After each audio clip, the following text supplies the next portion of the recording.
Hello, friends. I'm Kush Khandelwal, and this is Ageless Athlete. A few years ago, I started asking questions that would not leave me alone. Why do some people keep pushing mentally, physically, spiritually long after others burn out or break down? What does it really mean to age well when you still crave movement, meaning, and mastery? This show is my search for answers.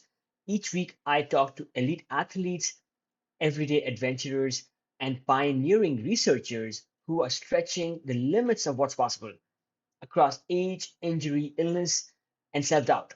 You will hear hard won lessons, untold stories, and science backed strategies for building a body and mindset that lasts. For those of us joining for the first time, welcome to the show. For the rest, thank you for joining us again. Time is our most valuable asset, and I deeply appreciate you giving me your time today.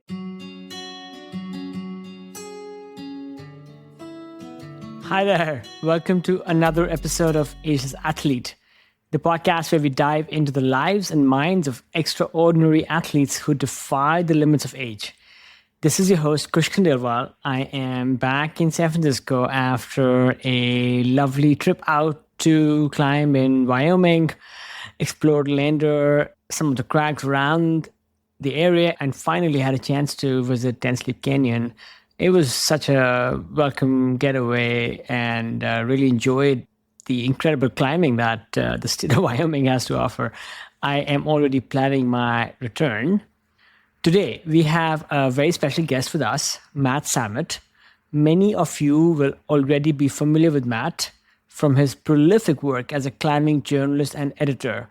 For decades, in fact, the 2 decades that I've been climbing, I've been reading his insightful articles, editorials, and gear reviews in some of the top outdoor publications. His words have inspired us, informed us, and kept us connected to the climbing community. Besides his writing, what you may not know about him is that Matt is also a very talented climber. He's been remarkably consistent with his performance, and at 52, he's still pushing his limits, climbing routes that challenge even the youngest and fittest of climbers. What sets Matt apart is his refreshing honesty about both his successes and his failures.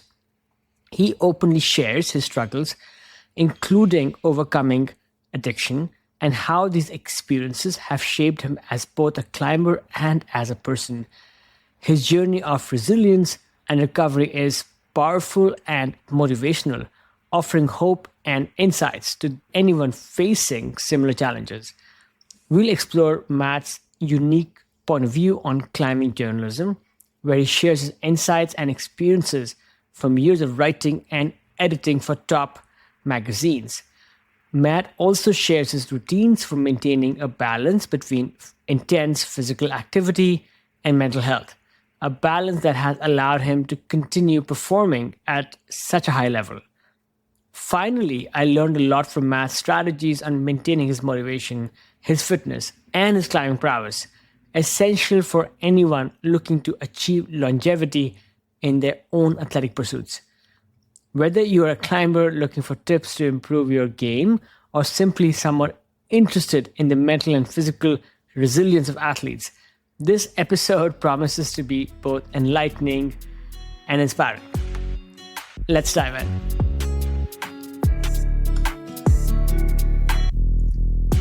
I live in Gun Barrel, Colorado, which is northeast of Boulder. I guess it's considered a neighborhood of Boulder. I'm from New Mexico, basically. Grew up in Albuquerque, but have been in Colorado since 1991. For breakfast, I had a whole wheat bagel with margarine and coffee. Pretty uninspiring, bland breakfast, but probably the same one I have every morning. I love bagels, and I also prefer whole wheat bagels. Yeah, not just because of any health benefits. I like the denser, chewier texture. Well, that sounds like a great start to the day. Great to have you on the pod. You moved to Boulder in 91. So you've been, I guess, you've been in the Rockies or this part of the Rockies for a while now. What prompted the move to Boulder? Was it to pursue climbing or allied activities? The choices were like a couple places in Arizona, stay in New Mexico, or come up here. And I decided that I really like Boulder. I think mainly because the climbing is just so close. It's visible from town. You can see the Flatirons like literally rising up right above town, and Boulder Canyon's right there. And just thought, well, it's an easy, convenient place to be a climber, and I can get an education. So yeah, I came here kind of for the two-pronged reason of climbing and going to college at University of Colorado Boulder. Back in 2006, I also hit a fork in my road as I was moving out of the South, and I had to make a choice between Boulder and San Francisco. Boulder is what the heart called for, and San Francisco is where the brain was. So somehow I ended up here. No regrets. But when it comes to proximity of climbing and being the epicenter, at least in the 2000s, Boulder was absolutely the place to be. So it sounds like you made a good choice there to be able to focus on climbing. Matt, tell us who you are and what do you do? Oh, I guess I'm a lifelong rock climber, probably first and foremost. Been climbing since I was 15, so that's 37 years at this point. I'm 52. I have a family. We live out here in Gun Barrel, and my wife and I have 3 children. So that's a big part of my life, obviously, being with them and finding a way to feed them, because 3 kids eat a lot, as you might imagine. And to make a living, right now I'm a freelance journalist and editor. In the past, I've been a desk editor at primarily outdoor publications, climbing, rock and ice, alpinist, been on and off freelance throughout the years. In 2022, so 2 years ago now, pretty much on the nose, I was working at Climbing, which had been bought by Outside Inc., and they sort of shuttered all their print titles and laid a bunch of people off all at once, and I was one of those. So since then, I've, still write for them, still do a fair amount of writing in the climbing space, a lot of gear review for Outside and Gear Junkie, but mostly I seem to have sort of fallen into editing, copy editing, and proofing outdoor sports publications, climbing, kayaking, hiking, you name it. And that's been a fun niche. I feel like it keeps me connected to kind of what my role has traditionally been in outdoor publishing. And yeah, that's pretty much what I do. So it's nice. I can set my own schedule, and I definitely build my work schedule around when conditions are best for rock climbing, which is a huge freedom to have compared to an office job, or even a remote office job, where these days you're still expected to be available from whatever it is, 9 to 5, 5 days a week. So the upshot is that, yeah, it's great. Like tomorrow I'll go climbing, but then, on the downside, yeah, okay, Sunday I worked until 10 at night in order to have a little time to climb yesterday and tomorrow. So definitely a juggling act. Matt, you've been climbing since you were 15, and you have been writing, or let's say I've been devouring your climbing writing, your editorials, your journalism, and also your gear reviews for the last 2 decades that I've been climbing. So yeah, thank you for all your contributions to help us stay psyched. Yeah, stay geared with the best climbing shoes and whatnot. Just talking about climbing for a second, what do you think might be some of your accomplishments that you're more proud of? I've been climbing so long, and I've never kept a climbing journal. A lot of friends I know have, whether they have an 8-day scorecard where you can log your ascents, or a little notebook, they write everything down. I remember my parents gave me one in high school, and I wrote down about 3 climbs, and then I immediately lost interest. I was like, I don't remember, and I don't want to take the time to remember. I think what I'm most proud of is that I've been able to have longevity in the sport and still perform at a level in my 50s that I was performing at in my mid 20s, obviously with a lot more work. Like I really got into sport climbing. Like I learned in the 1980s when there really wasn't much sport climbing around in America. There were hardly any gyms. Like, what you had was traditional climbing, mountaineering, bouldering was big, which I was fortunate to have right above Albuquerque. There's a lot of boulders. And like, if you wanted to get good at rock climbing, it was sort of understood even back then that you went bouldering. This was before crash pads. But then in the late 80s, there started to be more and more sport climbing, and we were lucky in Albuquerque. We had some of the earliest sport areas actually in the country down there. We had Cochiti Mesa, where you can't really climb now. There was a huge fire, and I guess the cliffs were destroyed, the spalling and soot and stuff like that. We had Socorro, the Box Canyon, which was an early sport area, and it, definitely showed that it was an early sport area. Like, you do a 50-foot route and there'd only be 2 bolts because, you don't need the bolts on the 5/8 part, and you don't need the bolts on the 5/10 part, or there's some weird stopper you can put in, or a hole you can sling. And I think a lot of those routes have been fixed now. Like, stuff we were doing with 2 bolts probably now has 8. But there was that. There was the Enchanted Tower. And then, it was easy to get up to Colorado, where Penitente and Shelf Road were 2 of the early sport areas. And, that was big for everyone back then. I mean, kind of like the new, they sort of came of age at the same time. Suddenly there were places where you could go where there were dozens of sports routes instead of the occasional odd bolted thing or a little pocket of sport climbs. So as those became more available, I definitely got more and more into sport climbing in my late teens. And then by the time I was 25, I climbed my first 514. And I guess what I'm most proud of is that, that was near the top end of the scale back then. It's definitely far from the top end of the scale now, but it's still understood to be difficult rock climbing. And I think it takes dedication to get there, unless you're just a gym kid and you're like, I don't know, seems easy. But I guess I'm most proud of the fact that I can still do it, at age 52, and certainly, I look up to people who are older than me who have been able to do that grade into their 60s. I mean, not that the grade matters per se. I mean, a grade is just a grade assigned to a piece of rock, and I'm not doing these routes for the grade. But, at a certain, the harder climbs get, the cooler they get, right? The holds get smaller, the sequences get wilder, the holds are farther apart, the position is wilder because these things are so steep, they stick out over the hillside. And I guess what I like the best about still being able to do that is I still get to have the experience now and kind of feel a lot of the same feelings that I felt, 25, 26 years ago. This feeling of pushing myself and pushing through fear and, the dedication and sacrifice it takes me to get there.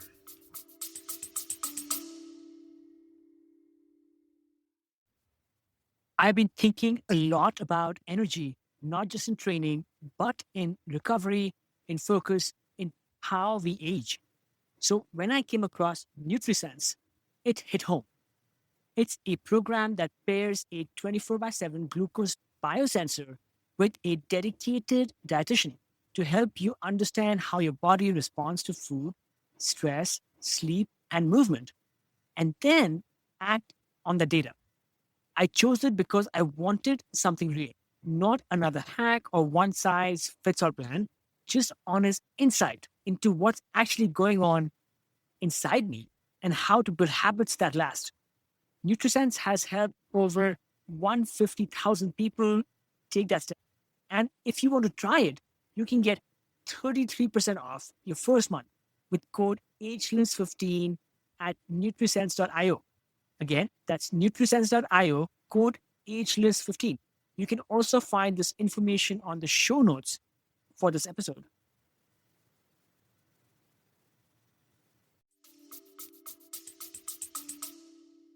Remarkable indeed, Matt, that you are climbing at the same or close to the same level that you are at 52 that you were doing at 25, when you first sent your first 514. And you talked about a couple of things that still keep you psyched, Mm-hmm. I'm wondering, anything else that comes to your mind when you chase a goal?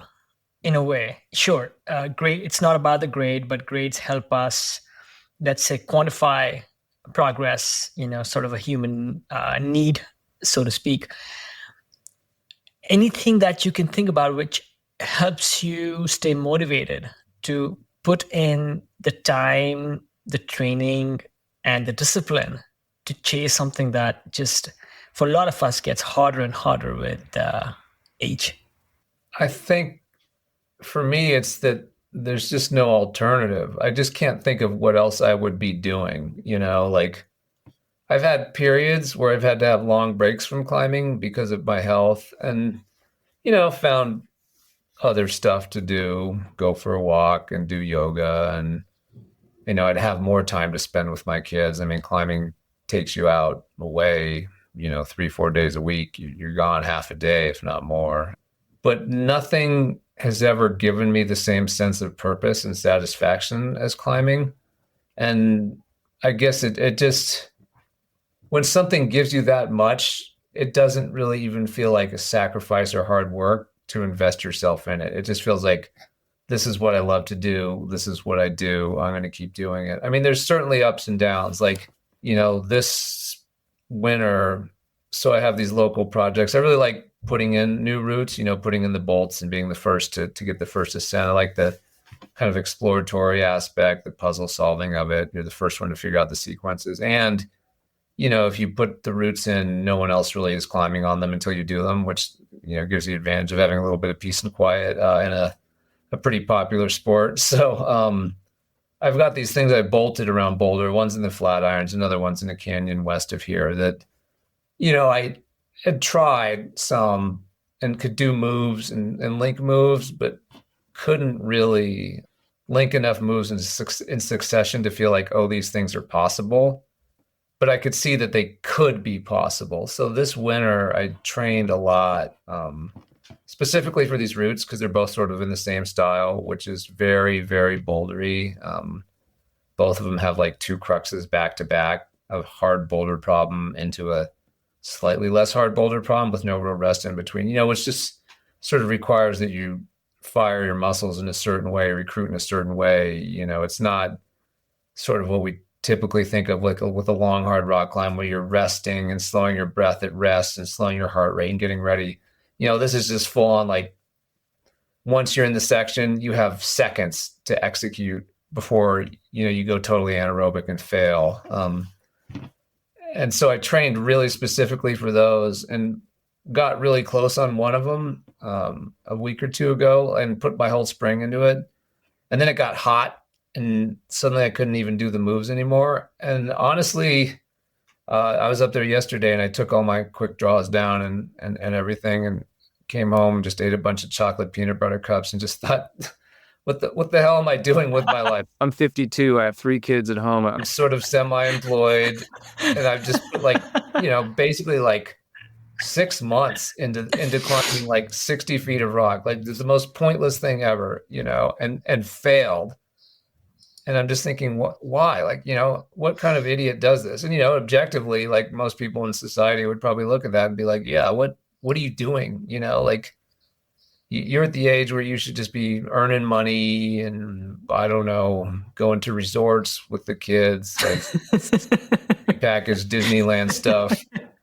And it certainly felt that way when I was walking down the hill. But then I just sort of sat with it and I went to the gym. I went to 2 gyms actually, because I like training a lot. I went to the bouldering gym, the Spot, and then I went to the Boulder Rock Club and did auto blaze.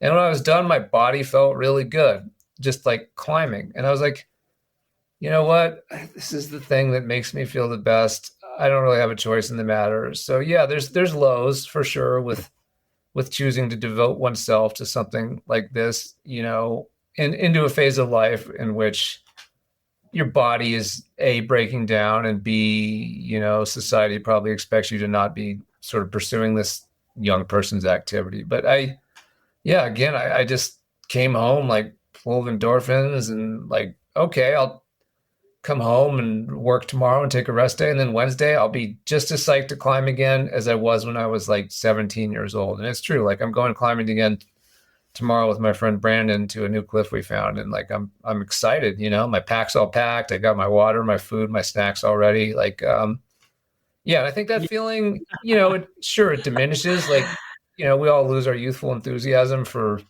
all things in life and maybe even our passions, but you develop, I think, that long-term relationship with the passion. I mean, kind of like a marriage, like you probably don't have the lust and passion in month 1 in year 20 that you do in month 1, but there's that deep abiding love. And I guess that's why I continue. I'd say deep abiding love. I mean, I don't know, how long have you been climbing, Kush? 2004. All right. So there you go. 20 years, right? So you probably have that deep abiding love as well. Mm-hmm.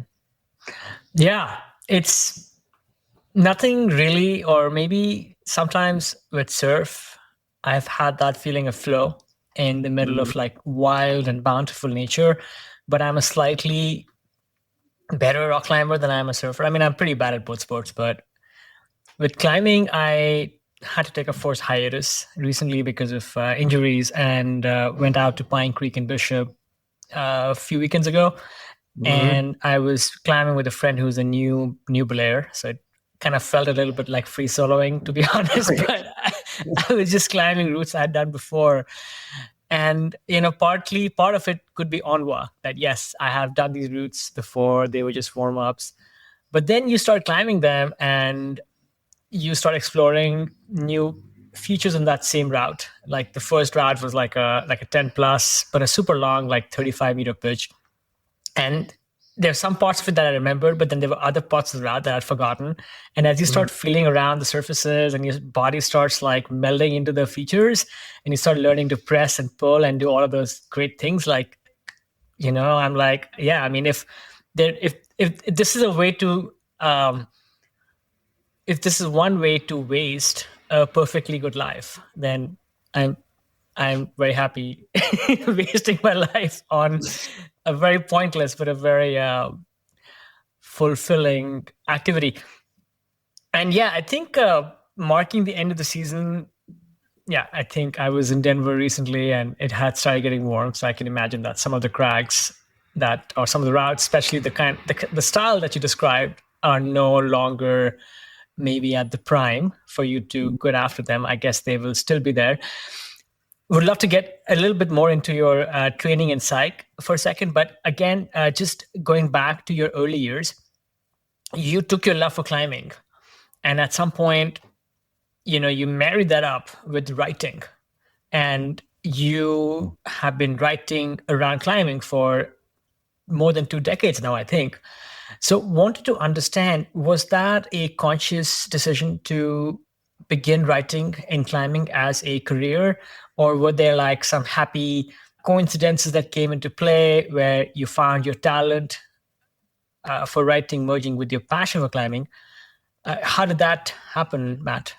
I did some of my first climbs when I was 12 with a family friend, Bob, who was my dad's college roommate. He lives out in Olympia, Washington. And one summer, my dad's like, "Oh, why don't you go out and spend a week with Bob and run around the mountains?" I think I was just kicking around Albuquerque bored like kids are. And I went out with Bob, and he's just so gracious. I mean, to take a week to show a 12-year-old kid around the mountains and go on these long technical climbs. And I went out there every summer after that for 3 or 4 years and climbed with Bob. And that was the only sort of exposure to climbing I had. But I remember when I came back from that first trip, I needed to write like a creative writing essay or something for my English class. And I think I wrote about like what would happen if I had fallen off one of those climbs we did. I think it was a peak facing Mount Rainier, maybe Castle Peak or something like that. I'd have to look it up. But I sort of imagine what it would be like had the rope broken if I'd fallen. And the teacher really liked it. He's like, "Oh, this is great. You should do more of this." And I didn't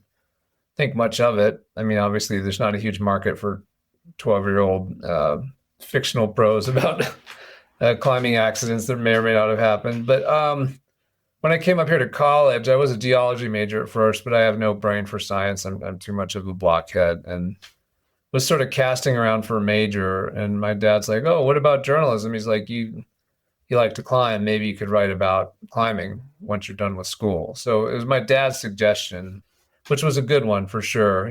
My other thought was at that point was also maybe I'll just drop out of college and climb full time and become a professional climber, which could have probably worked out as well. But back then there was less of a clear path to it. I mean, now like pro climbers can earn actual money, like you get enough endorsements, you're an influencer, you have social media, and then you can transition into a memoir, or speaking gigs, or coaching, or repping, or all those kinds of things. But back then, it was just sort of like there wasn't much. Like you were one of the best, or you weren't really anybody, and you had to compete too. And yeah, I remember him telling me like, "Yeah, you could drop out of college," but he's like, what happens when you're 40 years old and your fingers hurt all the time and you don't feel like climbing?"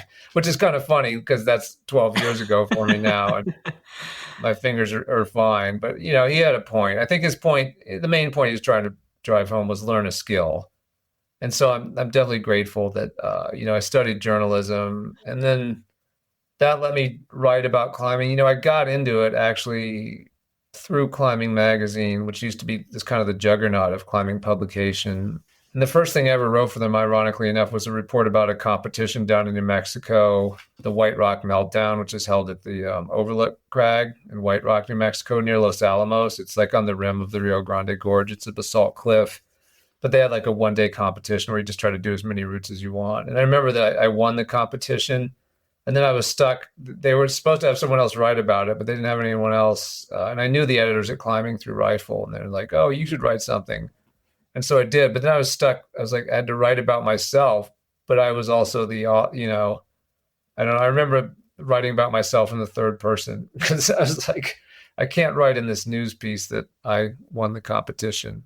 So that was my first piece for them. Then I moved to Europe in the mid 90s and started feeding them back World Cup competition reports and little news items. And then after that, did like a guest essay, and that turned into a column. So, and then in 2002, I started working there as a desk editor. And, since then until 2022, on and off, I was a desk editor for the climbing publications. But yeah, I was sort of lucky enough to just like know the people who were running climbing from the rifle climbing scene. And I think I cold called them when I graduated and said, "Hey, do you guys need any information from Europe?" Because I was moving to Italy after I graduated. And they did. And so it was started with small stuff, built to bigger stuff, and then just kind of gradually built my skill set over the years. You took a chance and you leveraged some relationships you had with the climbing community and people you met who were running Climbing Magazine, and you were able to, over time, put your energies, your talents, your passion, and create a career out of it. I'm guessing the scene with climbing writing back then was just very different. To be honest, I don't even know what climbing writing is these days. I think I have, at least for short form content, like most of us, unconsciously shifted to ingesting, what people put out on social media and whatnot. I still love long form writing, love reading books, but as much as I love going to bed at night with a physical book or a climbing magazine and just kind of like immerse myself in the story, I think that experience is not as common for me anymore. I want to ask you a little bit about some of that transition, but one thing I did want to ask you, as you started to write and write passionately about climbing, and also continue climbing at a high level as you became a better climber, did your experience as a climber influence your work as a writer? In the sense, were you able to stay objective in climbing writing? Because you were doing these two things at a high level, and I'm wondering, like, how did they influence the other, and if there was any objectivism that was at risk there. Yeah, I think that's a good question. I know when I started in 2002 at climbing, I was just 30 years old, and I still had kind of a chip on my shoulder. So I think that some of the stuff I wrote reflected that. And I had a big ego at the time, even bigger than now, if such a thing's possible. But yeah, it definitely, I think so. I mean, I'd probably go back and look at some of that writing and probably cringe. Like, boy, I seem like I have an axe to grind about how other people are climbing, or I think very highly of myself. I've seen other climber writers fall into that trap too. I mean, I think that was probably a period of the era too, back when Climbing Magazine was still kind of the conduit for information about the climbing scene. I mean, now, it's there as a website, and they brought back Ascent. But like you said, there's so many other avenues for climbing content that, your voice kind of gets drowned out amongst the myriad, thousands of entry points now for content, be those Instagram posts or YouTube videos or whatever's going on. But I think I grew out of that pretty quickly. It sort of gets beat out of you. You work at those magazines enough, and if you misstep, you hear about it. Like, there used to be feedback letters, and people would talk to you in person. And after a while, I think there's either course correction or you burn out, which I've seen a lot of other editors do too. People would come there, they're like, I love climbing, I love writing, and then they'd be there like a year or two, and they'd be like, I don't love either of those things anymore because now this is my job all the time. And a lot of them would stop climbing or they'd just be burned out on writing and editing. So yeah, I think to do those jobs for a long while, you have to get pretty good at separating your passion from your vocation. But I think that trying to quote unquote be someone as a climber probably colored some of the way I wrote, especially early on. But I've tried not to let that happen in latter years. I don't know. Tried to learn from my mistakes. You had mentioned, I think I was reading somewhere, a period where you were writing in a darker, a more sarcastic tone. Sounds like you were able to navigate those feelings as time progressed and maybe find a more positive voice. Mm-hmm. You've been around outdoor journalism and writing for so long, and you're still in it today. I'm curious, what's the state of outdoor journalism? And how does somebody who's aspiring to be an outdoor writer or a journalist, how did that person rise above the noise? I think it's harder now than ever. I think the main rule that holds just as true now as it does back then is that you need to have a recognizable voice. I think that's the big thing. It's easy to sort of put the basic components of a quote unquote journalistic story together, who, what, when, where, why, you have your lead, your nut graph, and then you fill in the information below in sort of a descending hierarchy of importance, and anyone can do that. But I mean, think about your favorite authors in whether those are at online venues or print magazines. Usually they're the ones who have a distinctive voice, right? You're like, oh, this is for sure an article by, I don't know. I read the New Yorker a lot, and what's his name? They have one guy who always writes the outdoor articles. I wish I could remember his name better.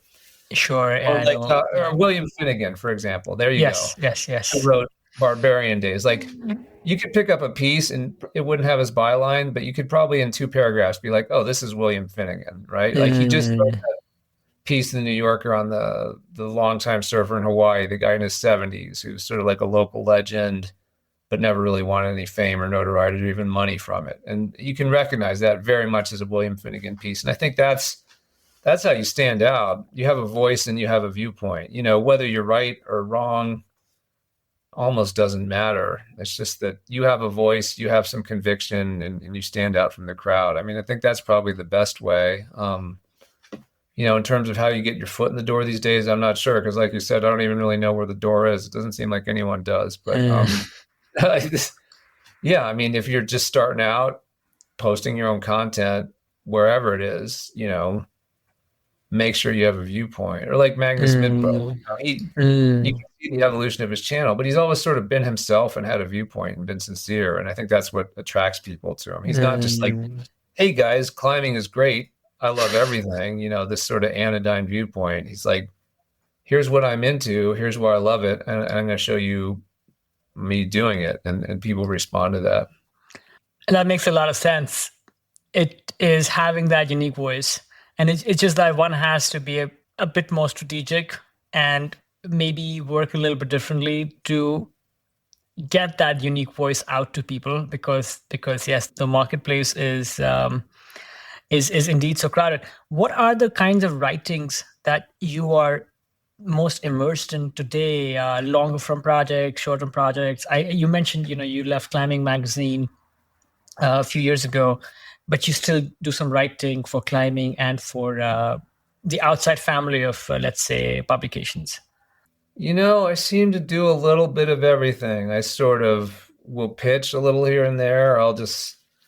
Folks will reach out to me with needs, so for example, in the last month, like Summit Magazine, Michael Levy, who was a digital editor at Rock and Ice and a freelance writer before that, he relaunched Summit Magazine, which is an old school publication that I think that had been out of California. He, bought it and relaunched it. And it's now, I think, bi-yearly, twice a year, long form, you know, big trim size, good paper, kind of journal archival format. He relaunched that, and he needed a last minute sub in for an article. So I did a profile of Michaela Kirsch, the climber from Chicago, you know, pro climber, lives in Salt Lake now. I mean, absolute and total force in rock climbing, and has been for years. But then, like, finished grad school, got her doctoral in occupational therapy, and isn't as busy with school now, and was able to put even more time into her climbing and training. And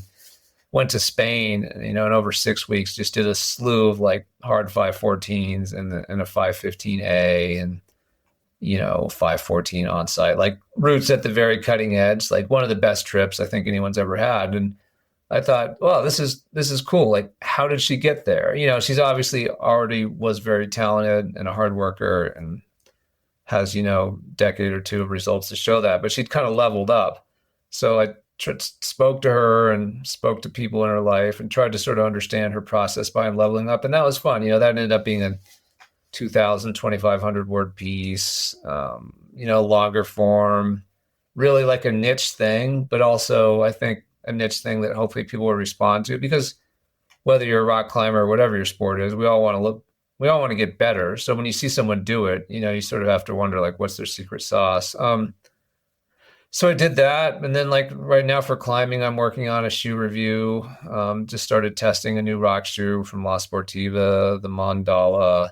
You know, this morning, like before you and I spoke, I was working on an SEO type piece, like best beachside climbing destinations. Like, okay, not cutting edge journalism, you know, doesn't take much more than good reading comprehension and repackaging some facts and a little bit of research with some guidebooks and stuff. But, you know, it's the kind of story that probably all of us would click on, right? If you're a climber and you're looking for somewhere fun to go, oh, somewhere fun like the beach. So I think climbing and these other outlets are trying to figure it out too. Like, they're sort of like, what do people respond to? And on the one hand, I think there's this need that's sort of old school as well as new school. Like, the newer generations are discovering the pleasure of print for longer format stuff.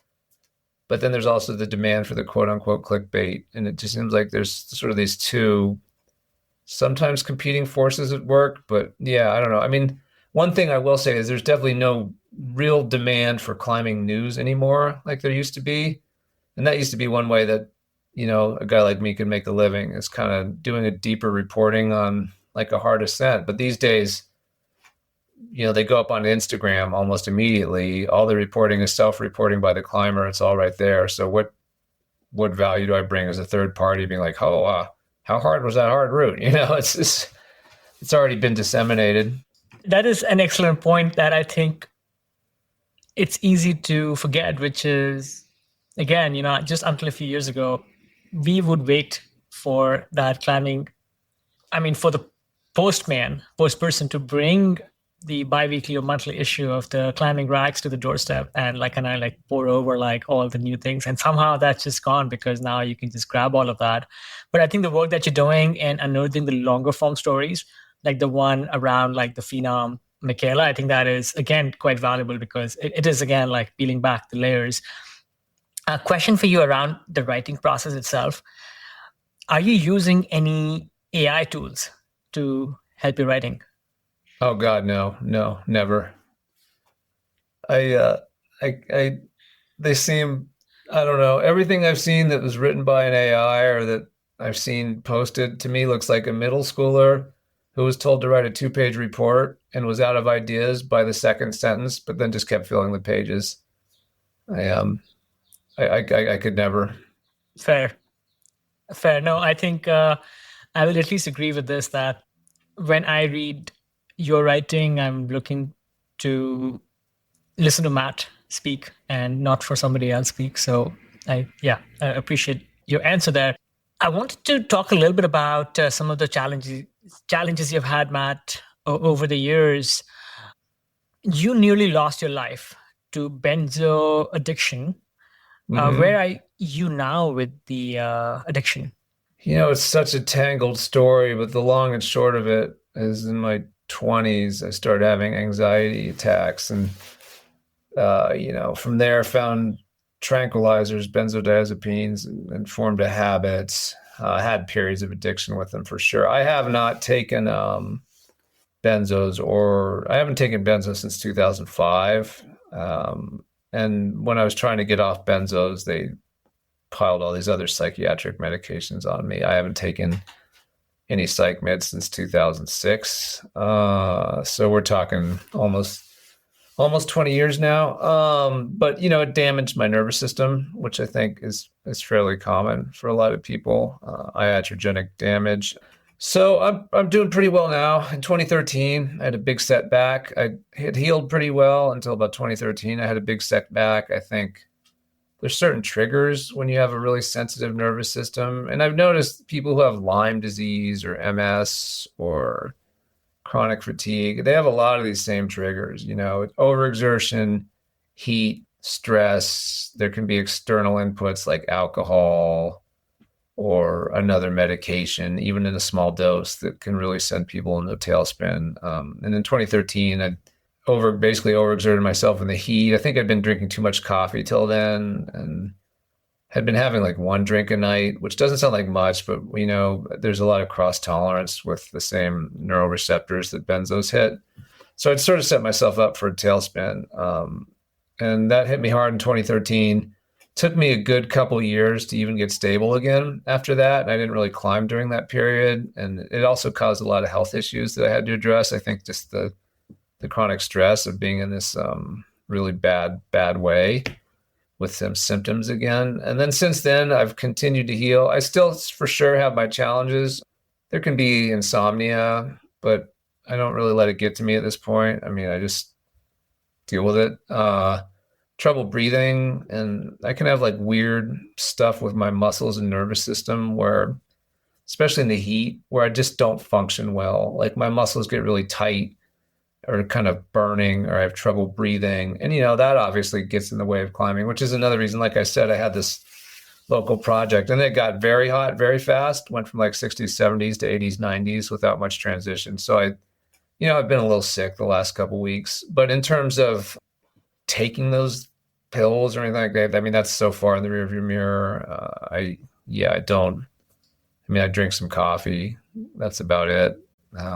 But definitely not no issues with substances at this point.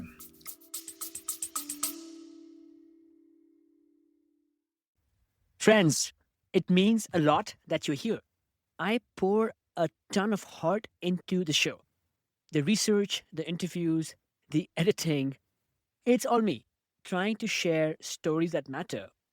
If Ageless Athlete has ever made you feel seen, inspired you, or just kept you company on a long drive, or better, over a run or a bike ride, I would be so grateful if you considered supporting it.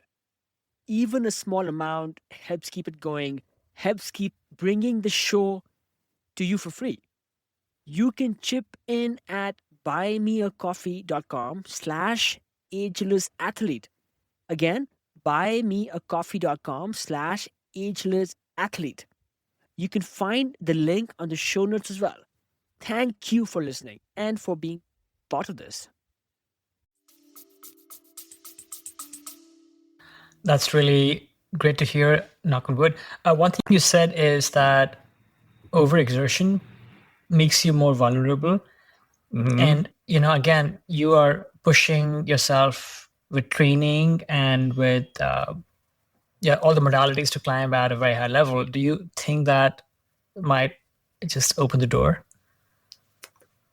5 years ago, yes, and it could and it would. Like I would push myself too hard because I'd have a run of a few good days and then I'd push again. And then I'd just get sick kind of in this predictable way. I'd get very fatigued, I'd get nauseous, or I'd just get kind of like overly anxious, sort of all these things at once. I mean, luckily in the last few years, that hasn't happened. I think climbing is an interesting sport and that it's largely not aerobic, right? It's not like running or cycling or swimming or these things where you have a kind of long, slow burn. Climbing is bursts of sometimes maximal effort, or you can modulate the effort, but it's bursts of effort with resting in between, right? You lower back to the ground and you rest. Or if you're a multi-pitch route, you get to a ledge and you rest. Or if you're bouldering, I mean, shoot, sometimes you're only on the wall for 10 seconds at a time, 20 seconds. So I've noticed that seems to be fine. What could set me off and has been is like my project is an hour uphill in the Flatirons, and the hiking up to it on a hot morning, I can get there and just be washed out and kind of worthless for hours. So like long, slow burn aerobic stuff that kind of just keeps churning through your nervous system and muscles can set me off. But then I can go into the air conditioned gym that same day, like literally, actually, whatever it was Saturday, I went up there. It was hot as hell. The hike sucked. I got up there. I felt sick. Tried to climb a few times. Felt horrible. And then I went down to the rock club and just went in there. And they have air conditioning, which I don't have at home. So I just saw some friends and I sat there and talked to them for like a half hour, like cooling off. And after a half hour, I felt better. And then I was able to climb like just fine, as if I were a different person, on the very same day. So yeah, I think it's just very situational and weird too, right? Like hard to explain to someone why an hour hike uphill makes me feel sick, but then I can go get on a route that is really hard with hard moves and feel fine. I know on the surface, it seems like maybe I'm just making shit up, but actually it is a very real, or at least subjectively real experience. It does surprisingly make sense, because I will agree that climbing is certainly not as aerobic as some people think it is. Short bursts of activity with lots of time, shooting the shit, eating crack snacks. Exactly. Crack snacks, petting the dog, maybe looking up at the sky, whatever, right? Take a nap. And then, I think over the years, you've, learned to harness self-awareness and recognize, where you are with your relationship to mental health, and you can maybe manage those symptoms and get past them. I did want to ask you this about mental health in the macro sphere of outdoor sports. I think that there are other, let's say, other sides of outdoor sports that do get talked about, but I think that the mental health aspect doesn't get as much attention, at least for some of these niche sports that I love geeking out on, like the climbing world and William Finnegan surfing world and whatnot. Do you think that there is like this dark abyss of mental health illness in climbing that hasn't risen to the surface? I don't know that I don't know. Climbers can be kind of an extreme group, or at least we used to be, kind of in the old school sense before, gyms kind of opened the door to a wider range of people and more people, right? So maybe a more representative sampling of the population. I mean, back before sport climbing and gyms, climbing was pretty dangerous, and it seemed to attract kind of two types, like wild people and engineers. So you had your wild people who didn't really seem to give a shit if they lived or died, or willing to take risks. Then you had your engineers who liked tinkering with the gear and being safe and methodical, and you know what I'm talking about, right? Oh yeah, yeah, you're right. And it's I love when these groups meet, and they actually get really well. They get along really well. But you're right. Mm-hmm. There is that one extreme, the wild side, and people who get attracted to that, versus the mathematicians and the planners and the dialed in kind of an athlete. Totally. Yeah, it's funny. I mean, I learned to climb from a bunch of engineers down in New Mexico. The New Mexico Mountain Club was mostly guys who worked at Sandia National Labs in Albuquerque. So I learned a lot of good safety from those guys. But I don't know. I mean, I think climbing has for years attracted, people who had no really use for mainstream society, didn't want to work much, didn't like rules. And sure, along with that probably goes, a fair bit of darkness, or the risk for darkness. With these sports, I mean, anyone can experience mental illness at any time in their life. I mean, there can be, you can have a tumor on your thyroid or something that makes you experience psychosis. I mean, anything can happen, right, to any of us. There's a kind of a whole spectrum of the mental experience. But it seems like with climbing and these other sports, especially for high performers, I mean, it takes And it can take obsessive behavior, right? Like very strict, regulated, focused behavior. And I guess the dark side of that is it's this kind of a scorpion. It can just turn around and sting you if you go too far into it to sort of the exclusion of other things in your life, or if you let it rule you. I don't know. I mean, I don't know if anyone. Do you know? Has anyone formally studied kind of depression or anxiety or things like that among climbers versus a non-climbing populace? I'm not really sure if it's received that level of scientific inquiry, and I think it's mostly because like with everything else around climbing, it's still a niche sport, still chronically underfunded when it comes to things like training and inquiry. I sense now that it's becoming an Olympic sport, and now that this entire generation of climbers is getting older, I think some of these things will rise to the surface. But my sense is that it is still behind the curve, not just when it comes to the general population, but even when it comes to comparing climbing to more mainstream sports. I think there just hasn't been that level of diligence. One thing that I find I'm very intrigued by, Matt, is you were climbing and pushing the grades in the 80s and the 90s. This sort of this bygone heyday of sport climbing. There was this culture of pushing the grades and lycras, and but then also in the search for excellence, starvation and eating as light as possible. At the same time, I believe you were also battling addiction.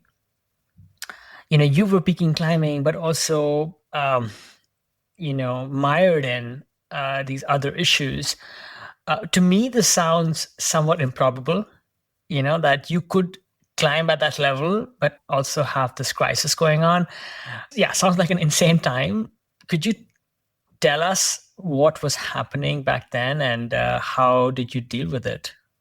Yeah, I mean, a lot of the anxiety issues I had started because I just wasn't fueling myself properly. I was literally just starving myself to be as thin as possible for climbing. It started a little bit in high school, and then when I moved to Boulder in the early 90s, I mean, they're just so little was known or understood about training back then. Everyone focused on the weight part of the strength to weight ratio. I mean, climbing's a gravity sport. You're fighting against gravity. And the thinking was the less mass you have to pull up, the better you are. So everyone was very focused on not eating. It was pretty rampant, and it still is. I mean, it really still is. It's talked about more, and it's, I think, talked about in a more healthy way. But, back then it was sort of this obsessive, dark, who can be the skinniest at the crag kind of thing. Take your shirt off and see how bony you look. I got pulled into that. And as a result of that, I started having the anxiety attacks, which led to the benzos, which sort of tailspun me into other drugs. I mean, honestly, as that got worse, I wasn't able to push the grades. I mean, probably very predictably, right? Like, as I was on more and more benzos, I was more slowed down. I gained weight. I started to have issues with other drugs, marijuana and pain pills. And by the time all that stuff was going on, I definitely wasn't climbing hard at all. And, I think that was one reason that I got out of it. I just started to realize, like, what am I doing? Like, I love to climb. I love to push myself. And I can't really do that anymore because all this stuff is on, has taken over my life. So yeah, I think really to answer your question, maybe when I was first started with the benzos and was just smoking some weed. I mean, a lot of climbers smoke weed, and a lot of climbers have smoked weed and still done just fine. I don't know how I did. I mean, if I smoked weed now, I'd have like a week-long panic attack and probably wouldn't be doing anything other than hiding under my desk and not climbing. But yeah, I mean, that's somewhat always been part of the culture. But yeah, I mean, I saw everything go downhill in my life, including my climbing. So I think the answer was I wasn't able to do it. I was able to maybe fake it for a number of years, and then at a certain point, I no longer was. I was just, sick. Got it. Sounds like, yes, within the broad spectrum of the broad story that you were dealing with addiction, but also pushing the grades. There are these chapters where you would have these, peaks and troughs. And to your earlier question, I think I do recall, I mean, I've had a couple of friends who've also dealt with, let's say, anxiety. And Hmm. they have told me that climbing has helped them deal with anxiety. And because outdoor sports, climbing, I suppose, high maintenance activities, they slow things down. You're cut off from maybe outside influences for a little while, and you're focused to just sorry, you're forced to focus on what's in front of you. Do you think climbing actually helped you to some degree as well?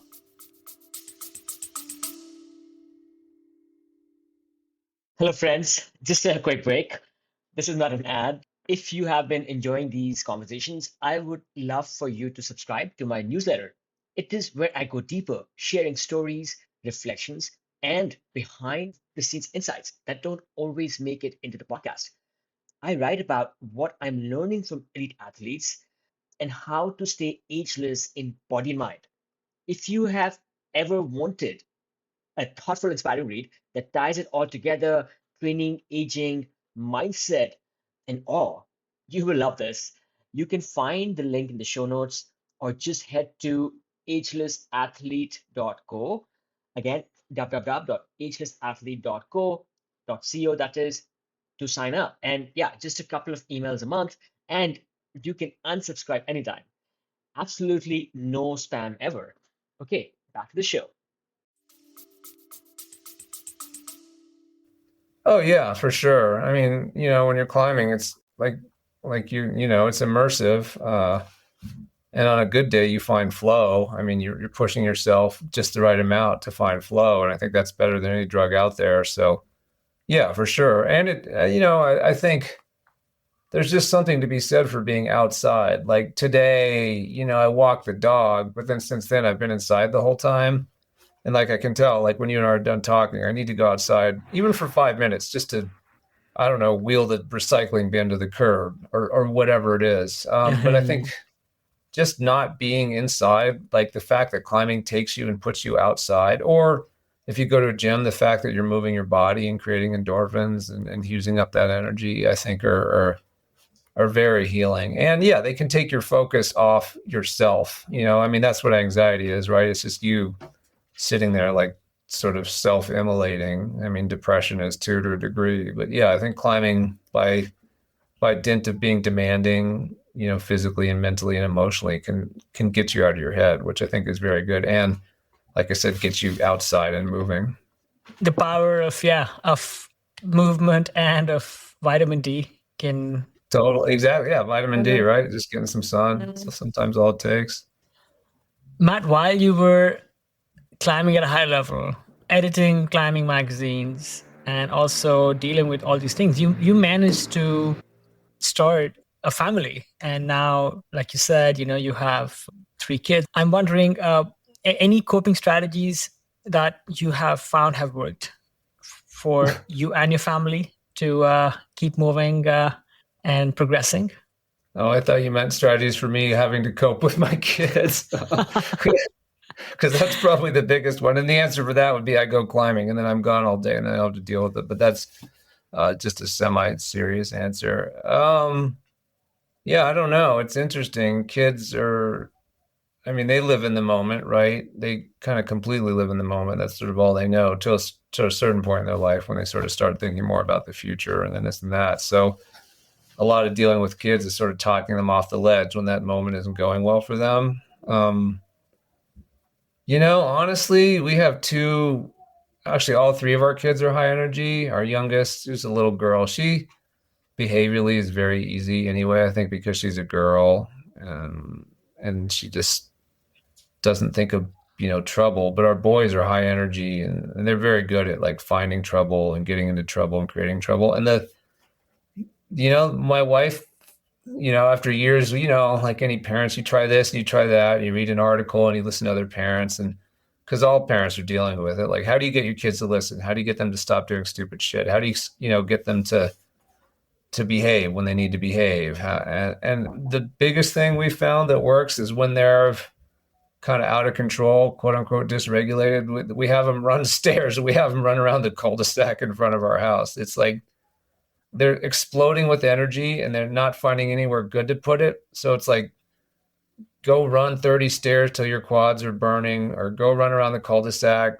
and get your heart pumping. And then usually they come back and they're able to sit down and think about what went wrong, why they won't do it again. They're able to start listening again. I think that, yeah. So there you go. I think it shows the power of doing something. For my wife, she used to climb a lot more, before we had kids. She's not as into it now, but she goes running most days. We're lucky. We have a dirt path right behind us that you can get on.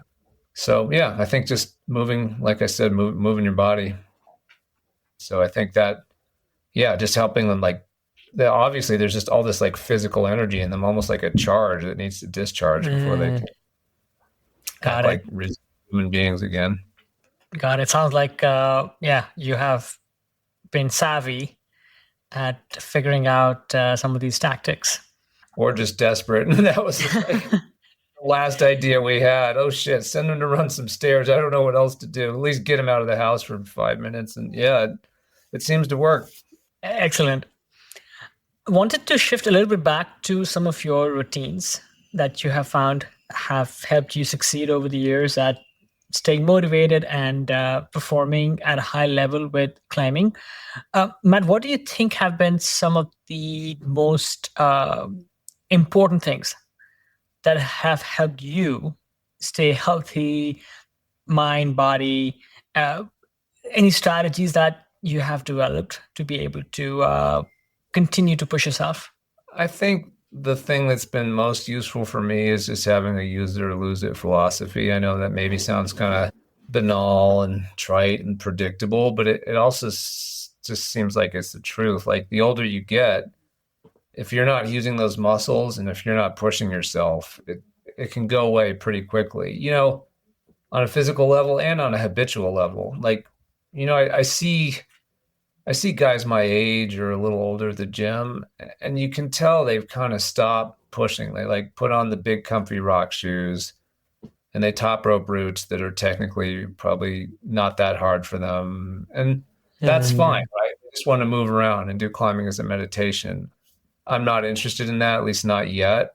And so I found that I think I need to continually push myself, almost every time I go climbing. And I think it's also useful to move every day.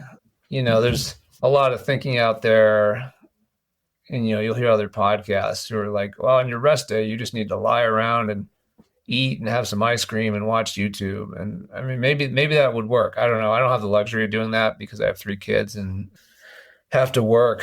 But I also have just found that if I don't always do something physical every day, I feel worse. I don't know. Have you noticed that at all?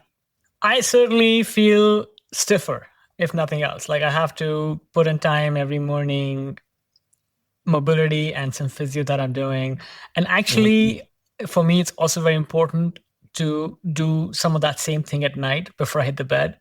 Okay. And if I'm quite tired from, let's say, a climbing session or a surf session, and I'm feeling kind of wrecked, if I can put in those 5 or 10 minutes at the end of the day to stretch, I will guaranteed feel refreshed the next morning. Mm-hmm. On the flip side, if I don't do that, if I just pass out, then the next morning I'll wake up, with rigor mortis. So, so I have that. Living rigor mortis. It's the worst, isn't it? It's terrible. Yeah, I mean, every day I walk my dog 1 to 2 hours. He's the high energy dog, so he needs a walk. I do yoga about 5 days a week. I think that's really important for me, for, like you said, like for mobility, I think, and just strength building. And then I think the other thing, that's somewhat specific to rock climbing, and especially when you're trying to climb your hardest, is that you have to maintain strength and power, right? I mean, strength just being your innate strength and power being strength plus speed. The ability to use your strength quickly, to execute moves quickly when you need to, when there's sort of split second timing going on. And I think a big part of hanging on to that, in my mid kind of late 40s, I was on a climbing trip to Cayman Brac with some friends of mine. One of them was Nina Williams, who's, in her 30s now and has been like a top climber and a pro climber and coaches. And she's really good at sort of drilling down with what's working for other climbers and what isn't. And she could see it right away. She's like, oh, you can hang on forever, but you don't really have any power. And I used to have power, like when I was younger, because we all sort of do, right, innately, but it had been dwindling. And I was just sort of in denial about that. I was like, I don't know, I'm fine. But really, I was losing the ability to do hard moves, to do limit moves.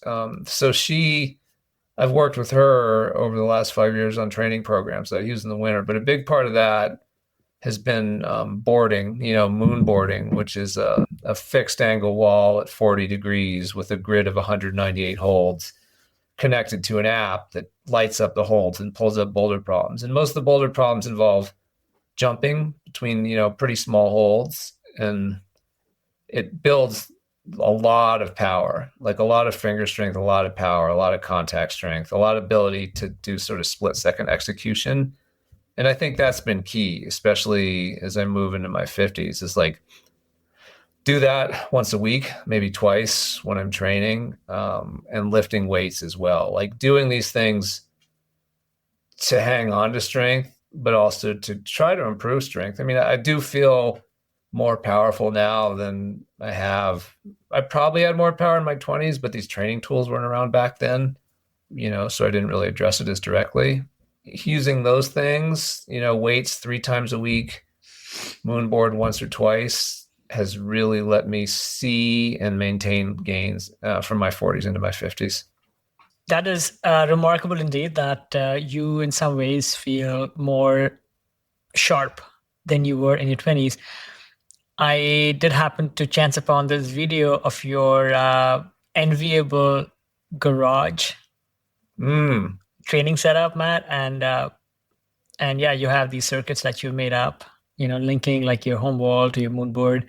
I have played on the moon board a little bit. We don't have one right at my city gym, and to me, I think it's almost exactly the same as what you described, which is I've had so many friends tell me that 2 things. One is that I move like a sloth, and I can hang on to jugs forever. But at the same time, it is harder for me to, generate more power, and I think if I try, so I think, the lesson is work on that weakness, work on the explosiveness. But the other side to that is sometimes, as we get older, we feel more fragile. I don't know if we are more fragile, but we certainly feel more fragile. I know that at least I am more injured. Many people I know who are my contemporaries, maybe older, they also complain about like freaking nagging shoulder issues and hip issues and ankle issues. What have you learned about your own body in being able to kind of surmount some of these, let's say, challenges that come to, let's say, body fragility with old age? And because a lot of us, the popular wisdom seems to be that, hey, if you do more powerful things, they will hurt more. And even within the tiny spectrum of like board training, the moon board seems to be that much harsher. Like I use a kilter board often, and I feel that's a little gentler. But the moon board is certainly, it doesn't hold back, right? So are there ways in which you're able to, let's say, mitigate and the harshness of like high, like limit training? Yeah. I think it's pretty simple. If you encounter a move that doesn't feel good, just don't do it. I think that's the main thing I've learned. Like when you're younger, your ego will often tell you, hey, you've climbed this grade, or you can climb this grade, do this move no matter what. As I've gotten older, I've just realized who cares? Like no one cares. Like no one else is going to judge you. And if they are, you shouldn't care what they think anyway, if they're the type of person who judges you for how hard you climb. And also just if it feels wrong in your body, you don't have to do it. And I think that's the thing I've learned. So like I was at the gym yesterday at the spot, and they have a wall there called the beach, which is pretty tall. It's one of the newer walls. It's like I think a Walltopia wall. It must be 18 feet tall at the top. I don't know. Mhm. High, deep padding, monolithic kind of padded floor, but still high enough that when you're up near the top of the thing, it's scary. And there's a problem that went out this bulge, and so at the crux, the hardest part, you're sort of like back to the floor. And the way I was starting to figure it out was I had to have my heel hooked up kind of way up by my hands, cammed against the wall. And if my hands slipped, which they might have because it was a hot day, there was the risk, right, that my heel was going to stay in and I'd fall upside down and then like do some probably bad damage to my ankle and then be falling towards the floor head first upside down. And I tried the move once and I was like, this is just way too risky. Like if this move was 3 feet off the ground, sure. But at that point, I'm 10 feet up. And, like just before I was trying a problem, I saw this kid do it in his 20s and not even really pay a thought to the fall. He was doing the move a different way that was less committing, but still, he's up there jumping around, like not even really paying a thought. And I tried it a few times and I was like, okay, physically I could probably do this, but like, is it worth the risk just to do this thing, just to be stubborn about it? And I immediately, like without even really any internal debate, I was immediately like, no, screw this. And I just went and found some other problems. So I think that's the big thing. It's like, if you can evaluate something and it feels high risk and the reward is minimal, just don't do it. Like why should I risk a catastrophic injury at age 52 when I could just go try another boulder problem? There's no reason for it other than stubbornness and ego. I do have this pet peeve with modern bouldering gyms. The bouldering gym we have in the city, I think they at that time when they started, they had the highest bouldering walls. And I would joke that if you were in the lead cave and you went that high and forgot to clip in, they would pull your lead guard. but then they would let you climb that high up the deck, with like no spotters. So I thought that dichotomy was a little interesting. That's funny. That's ironic, right? It's like, 10 feet up with a harness on, dangerous. 15 feet up with no harness. Hey, go for it. Matt, you have, at least on the outside, you seem to have, the pulse in some ways to the climbing elites over the decades. Are there other things you've noticed that some of them have employed, which have allowed, for example, people like Lee Sheftel, common friend who's been on the show, have done, like tactics and strategies to, again, like mitigate injury, but elevate performance? Everyone I know who's my age or older, who's still climbing well, they've all trained. I think that's the big thing. At a certain point, if you're just trying to climb, you're just going to diminish, So whether you start to do PT or supportive exercises or weight train or cross train on your bike or whatever it is, everyone I know who's had some longevity and continue to perform has taken their self-care, supplemental care, and training, I think, very seriously. And I know Lee kind of said as much on your podcast too. Like he said he, hadn't really trained much, and he started training in his 50s and he saw big gains. Yeah, I think that's the main thing, and like actually training, not just saying going to the rock gyms training, because it's just climbing, like I'm going to the gym today and I'm going to spend a half hour on the hangboard and do max hangs, and I'm going to do weighted pull-ups, and then there's going to be some compression exercises and some bench press, and then campusing, like doing these things that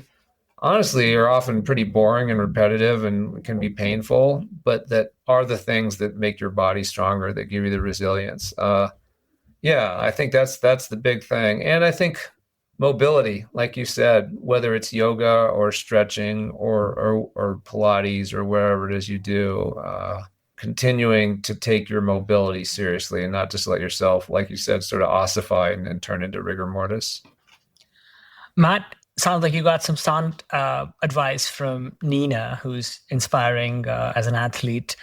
Have you also employed any kind of coach or trainer on a regular basis to help you point out like both maybe the weaknesses that you were oblivious of, but then also give you that kind of structured program that has helped you succeed? Just Nina. She's the only coach I've worked with.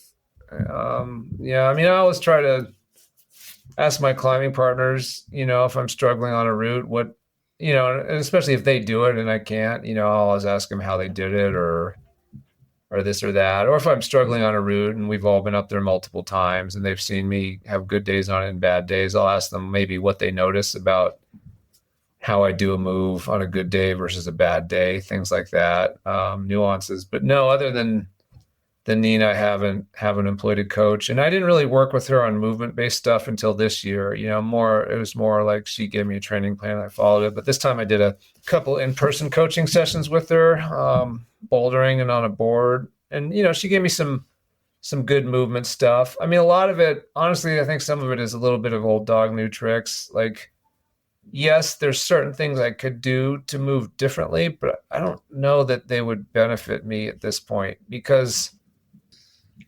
it's almost better that I just play to my strengths on some of these routes.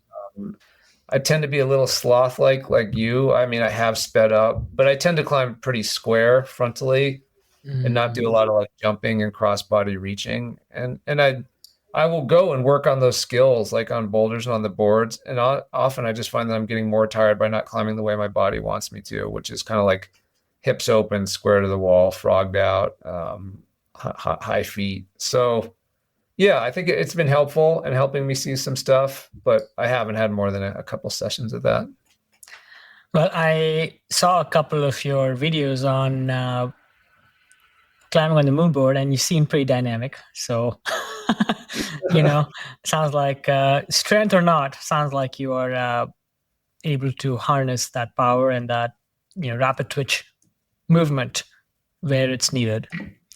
I think so. Yeah. I mean, that board forces you to do that, whether you like to or not. I mean, every last problem on there, even the quote unquote easiest ones, because of the angle, requires that you jump. So I think, yeah, whether you like it or not, the thing will give you fast twitch muscle. I mean, you climb on the kilter board. I mean, it's the same basic idea. Like you tilt that thing steep and suddenly you're jumping. So yeah, I think those tools are useful. They force you to move in a way that you might not otherwise. I mean, you literally have no choice. Like if you try to sloth your way up a board, you'll be spit off by move 2 or 3. Yeah, some useful tips over there. Matt, what is balance to you? You have this writing career, you're raising a lovely family, you also have these climbing goals that you are psyched on. What is balance? Boy, I wish I knew. I wish I had the answer, Kush. I think balance for me is honestly making sure that I still have time for my family. I think that's the big one.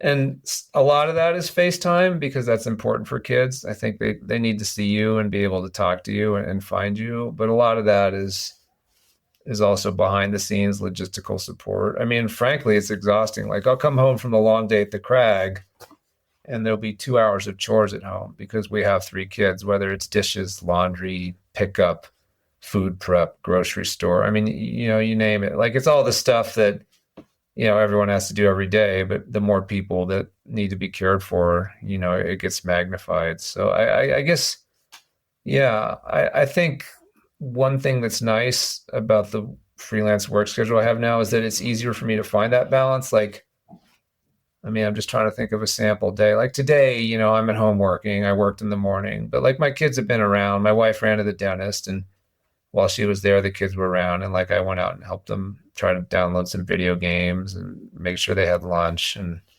like I started dinner, already 6 in the morning, like started kind of getting the stuff ready for tonight. So yeah, I think trying to balance all those things, I guess it's just trying to be present for all of them. I mean, the main problem probably is the climbing. That's the biggest time and energy suck. And it's certainly easy to let that get out of hand. I try not to, but I'm sure I do get obsessive and locked into local projects. I think travel is one thing that's hard when you're trying to juggle a lot of balls like that. I mean, one of the funnest things about climbing is travel and going to new destinations and climbing, a bunch of new routes that you haven't done before. And I think that's harder for me right now. It's gotten better as our kids have gotten older, but for a while there, I just didn't really go anywhere. And still tried to keep my trips somewhat limited because I know it leaves my wife without support. So yeah, I think balance is just, I don't know, somehow allocating your time so that everything's getting done that still needs to be done. And in a busy life, often that means not much downtime or not much sleep. But I guess so be it. That's what we signed up for, right?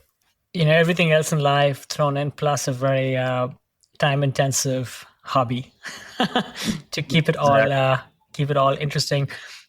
In terms of some of your work, as a writer, I think the last book that perhaps I've heard about that you published was Death Grip, and that might have been over a decade.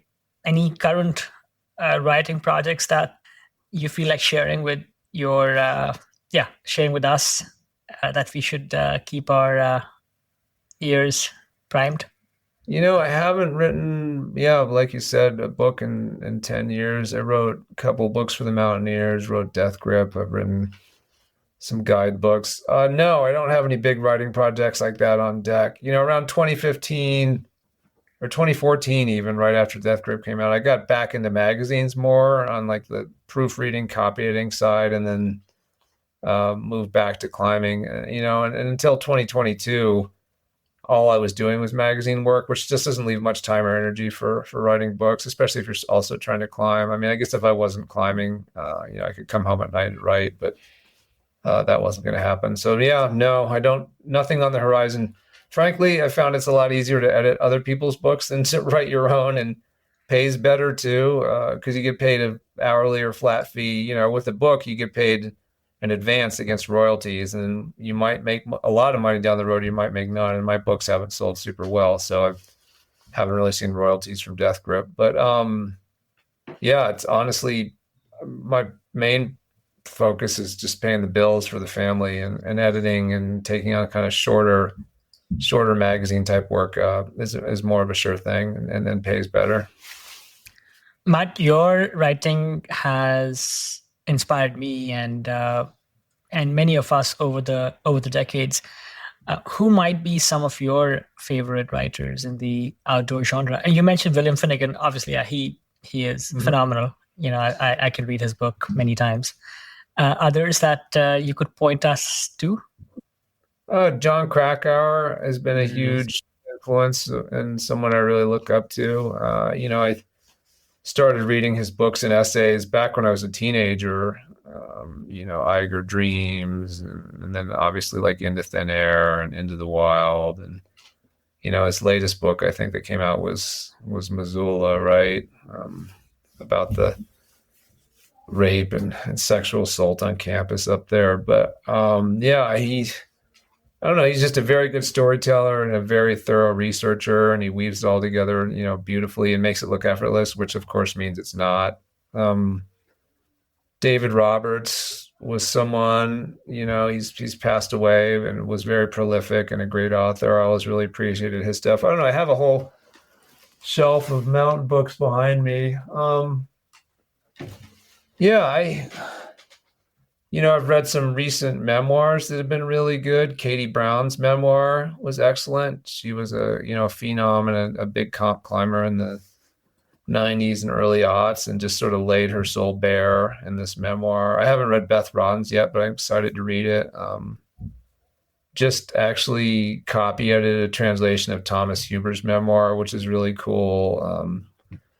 For the Mountaineers, Jeff Powder wrote a really good biography of Jim Donini, just a brilliant book that I helped edit. But what's cool about editing a lot of these books is you get to read them too. I mean, you actually get to read them very thoroughly in a way that you wouldn't, if you're just reading them kind of recreationally. Like I'm dissecting them line by line. So really kind of taking in all the information slowly as I go. Yeah, I think those have all been authors of importance to me for sure. I have read many of the books that you mentioned, and Katie Brown's book has been on my bookshelf for a while. So I've been inspired by her for a while. And then I did not know that Thomas Huber had written a book. I'm sure he has. He's a very gifted and colorful public speaker, so I'm not surprised. I will look for his translation because I'm not learning German anytime soon. Matt, maybe just a couple of fun final questions before we wrap it up. What is one food that you can eat every day? I think I can eat bagels every day. And I do. Like you said, they maybe not the healthiest, they're pure carbs, but here's the deal.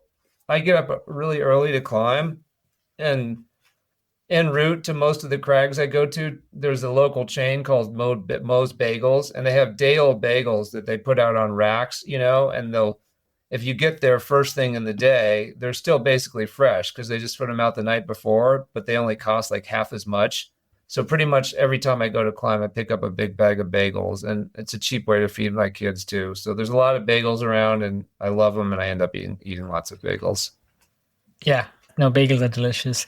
Maybe one habit, routine, or behavior in the last few years that has been very helpful to you? Can it be a training related thing or anything in life? Wow. Maybe non-training, since you've shared some of your secrets. Yeah, I think that maybe the most helpful part of my routine that I've actually had now pretty regularly since 2005, because I've had dogs since then, is just having a walk first thing in the day. I think the vitamin D, the freshness of the morning, getting out and seeing the world and seeing that it's bigger than, the computer screen that you're going to be looking at that day, or bigger than whatever's going on in your house. I think that helps a lot. It helps a lot with anxiety, depression, all those things. So yeah, I think just taking a walk every morning. And if you have time, one in the evening too. I mean, why not, right? I have a dog as well. And being a single dog parent, I can sometimes be a little lazy about the dog walk. But yeah, when I get outside with him, I'm like, wow, his energy gives me energy. So it is time well spent. And then one other fun question. What has been the best use of $100 in the last, again, recent memory? Oh boy, that's a tough question. The best use of $100 in recent memory. There's a pair of Scarpa rock shoes, the Booster S, they discontinued. And then someone on Mountain Project was getting rid of a pair in my size. And this is five or so years or more since they've been discontinued. And they were, I think, exactly $100. So I Venmoed them 100 and got the shoes, and they're cherry and they fit me perfectly. And yeah, I'm psyched. It's a pair of rock shoes that you can't really find anymore, and I found a pair that fits me just perfectly. So I'm looking forward to using them this summer. Good rock shoes are great to have. They are. Yeah, it is. And you find a favorite pair and they discontinue them too. It's kind of heartbreaking. You're like, why did you guys do that? Why'd you do that to me? Where can I find those red moccasins? I can't find them anymore. Exactly. There you go. The classic 510 moccasins. I don't know. Look for me, eBay, Mountain Project forum. Someone's probably got some sitting in a closet somewhere, right? Exactly. Matt, final question on the subject of gear. You are a self-avowed gearhead. You've been reviewing gear for a long time. What piece of gear are you most psyched on these days, besides these rock shoes? I just got, I just got the Petzl Neox into test, their new belay device. And I'd say that's probably the most interesting piece of gear that I've seen so far this year. It basically looks exactly like a gree-gree, but it's a little bigger and a little heavier, but it feeds slack so much better when you're lead belaying. Feeds very smoothly like an ATC, and I think it'll kind of be a game changer for belaying, especially when you're belaying someone who's on a hard route at their limit, or you're climbing, with that taller partner than you who reaches down by their ankle with their long arm and starts yarding up a bunch of slack, and suddenly with the gree-gree, you're, trying to feed it out and short roping them, and it's getting jammed up. This thing feeds so smoothly, but then it also has that, belay assist mechanism in it. And I don't know. So far, I've used it 2-3 days. It's really cool, and I think could be a game changer in terms of, safety and utility at the crags. Well, I refuse to let anybody belay me these days with anything but a gree-gree. So anything that improves upon that is welcome indeed. Matt, How can people find you? And then how can listeners to the show be helpful to you? I'm a little hard to find. I think I'm on LinkedIn. You can find me there and DM me. I'm on Instagram as for Rizzler 6514, which is PHORRIZZLER 6514. I don't post that much. It's usually moonboarding and cat photos and random scenery. I'm definitely on there. I don't know, how people could help me. I'd love to hear from other climbers in our age group and hear what they're doing and how they're doing and what's working and what's not in terms of, literally hanging in there and getting stronger. I think there's certain common things that we all deal with, right? Who are longtime climbers in our 40s, 50s, 60s. A lot of it, like you said, is chronic nagging joints and old injuries. Some of it's commitment. A lot of it's, I think, balancing life, because life gets more complicated the older you get, with still wanting to climb, diet, things like that. Yeah, I'm always curious to hear what other people are doing and what's working, because we all kind of incorporate those things ourselves and try them out, and usually they're very beneficial. A lot of learned wisdom, I think, among older climbers. So it's always cool when we can share it with each other. That's why we have this podcast. Finally, Matt, some of your books, if people are interested in reading and purchasing them, where can they find them where it has the most benefit to you? Oh, I mean, I'm sure Amazon's fine at this point. Mountaineers Books sells 2 of my titles, which is Climbing Dictionary and Crag Survival Handbook. If you're ordering those, probably the most benefit to go right there. Death Grip, I think at this point, probably just Amazon is the best bet. Awesome. Yeah, we will put all those links in the show notes so people have a handy link. Yeah, it's been a great conversation. Thank you so much for coming on Ageless Athlete. Oh, yeah, my pleasure. Thank you for having me on, Kush. It's been a wonderful conversation. And that wraps up a really fascinating conversation with Matt Samet. From his unique perspective on climbing journalism to his refreshing honesty about both the successes and failures, Matt shared some truly valuable lessons. One of the surprising things I learned is how Matt manages to balance his intense physical training while maintaining his mental health. His approach to mindfulness and staying grounded is something we can all apply in our own lives, regardless of whether we are athletes or not. Another fascinating insight was Matt's resilience in overcoming addiction. His candid discussion about his struggles and his path to recovery was both moving and motivational. It reminds us that the road to success is often paved with personal battles, and overcoming them can make us stronger and more determined. I was also struck by how Matt views climbing not just as a sport, but as a form of storytelling and a way to connect with a broader community. His experiences in climbing journalism highlight the importance of sharing our stories and learning from one another. Thank you so much for tuning in to this episode of Ageless Athlete. If you enjoyed our conversation with Matt, be sure to subscribe and leave a review. Go to Apple Podcasts or Spotify and click on those 5 stars and share this podcast. Your support helps us continue to bring you these inspiring stories.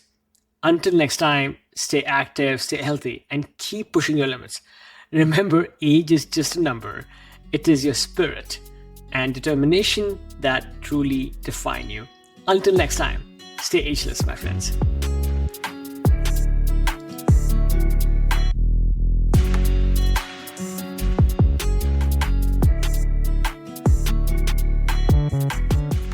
Friends, this is not an ad. This is just a quick message to those amongst us who are listening to Ageless Athlete podcast for the first time. I would love it if you would hit subscribe and follow on your favorite podcast app, whether it's Apple Podcasts or Spotify or Stitcher or Overcast or what have you. We bring you stories and routines and other inspiration from elites in the world of the best outdoor sports. In each episode, you will find how these athletes stay connected to the outdoors, maintain peak performance, and continue to thrive as they age.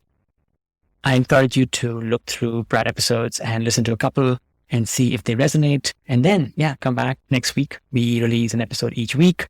And I am really inspired to bring you some of the best stories from the world of the outdoors.